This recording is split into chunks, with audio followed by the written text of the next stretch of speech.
I'm joined by Clyde Hutchinson, who's Head of Innovation at Viva Air Labs. Thanks a lot for joining me, Clyde. So you were speaking in the Digital and Innovation Conference a little while ago. So can you please give us a quick overview of what you were talking about in your presentation and the wider session? Yes, I was talking about Viva Air Labs, which is the first innovation labs in Latin America for aviation and travel. It really was set up because Viva Air has been a really catalyst for economic growth across the region, because we have allowed for the first time people that opportunity to use air travel, which not only helps people to visit family, friends, or experience tourism for the first time, it's actually giving entrepreneurs that opportunity to really grow and scale their businesses within Latin America. And we've been really focused on how we play a part in building that infrastructure. I think for me, the most important bit for us is that we solve problems and challenges within the industry, but use that as a way of partnering with innovators in the region. Often what we find is people use North American or European solutions to Latin American problems, but for us, we really want to develop Latin American solutions to the challenges which face everyday people in Latin America. Okay, and you were also here representing Propeller Shannon, and a colleague of yours, Brian, was moderating a session with some of the startups involved in that. So can you tell us a little bit about Propeller Shannon? Yeah, Propeller Shannon is a unique fund and accelerator program for travel and aviation and aerospace startups.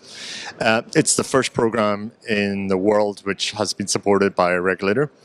And it's really unique where a regulator has been able to invest directly in startups, which is just not accessible elsewhere. And the Irish Aviation Authority has really been a strong partner for us, because they've been able to help startups look at how they get through regulation, which often is the death knell for a lot of startups, because they just can't get through the regulation. We're also partnered with DataLex and with Boeing Horizon X. And through that, over the last 2 years, we've invested in 20 startups from around the world, really focused on genuinely disruptive technology and innovation, which is solving problems. Here in Istanbul, we've brought 10 of our startups over, really to showcase the type of problems that they're solving, and also to show the other members within the industry the real benefit of engaging and partnering with startups. And final question, in the innovation space, there's always a lot of talk about technology and trends that people should be keeping on top of. So first of all, are you one for looking at those trends and helping them dictate what you're working on? And if so, what are the trends that other people in the innovation space should be looking at? This question always kind of winds me up, so I don't think that's why you asked me. No, I think there's also, sometimes there's too much of a focus on a technology rather than looking at the problems within the industry and highlighting what the problems are. A technology isn't a solution, a technology is a technology. So sometimes airlines are too busy trying to have something shiny to show that they're techie and cool, rather than actually, is this something which a passenger needs, or is this something which is genuinely solving a problem? And the problem with that is that too often I see the startups that are approaching us coming with me with a solution which is not actually solving a problem, or coming to me and saying, well, we're a AI, machine learning, blockchain.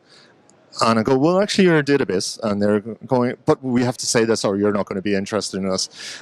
So I rather have that challenges. I think for us, the big push for us is data.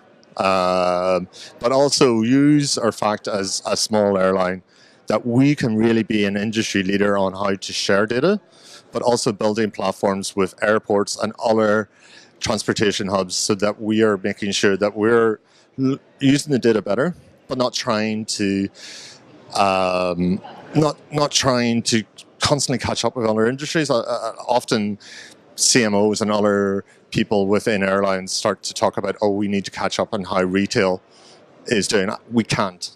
Retail has 20, 30 years of data. what we should be looking at is how we can jump ahead of the curve. How can we use data in a smarter way?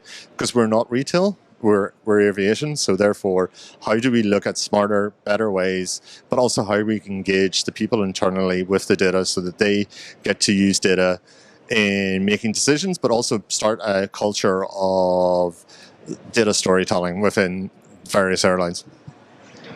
Great. Thanks a lot, Clyde.